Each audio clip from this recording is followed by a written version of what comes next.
হচ্ছে কি ঢাকাই স্পেশাল রুটির ক্ষীর, খাঁটি গরুর দুধ, নারকেল, এলাচ, দারচিনি, তেজপাতা, চিনি পরিমাণ মতো দিয়ে ভালো করে জাল দিতে হয়। যখন এই দুধটা ফুটে উঠবে তারপরে পাকড়খানিগুলো মানে রুটিগুলো দিয়ে দিব।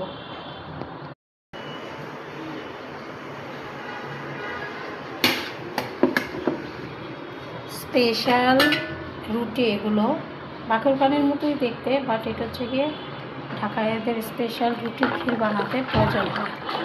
এখানে পরিমাণ মতো দুধ, চিনি, এলাচ, দারচিনি, তেজপাতা দিয়ে ভালো করে ফুটাতে হবে। দেন এই রুটিগুলো এখানে ভিজাতে হবে। বাকরখানি বলি আমরা, বাট এটা মনে হয় বাকরখানি তো একটু অন্যরকম, বাকরখানির মতো, এটা রুটি।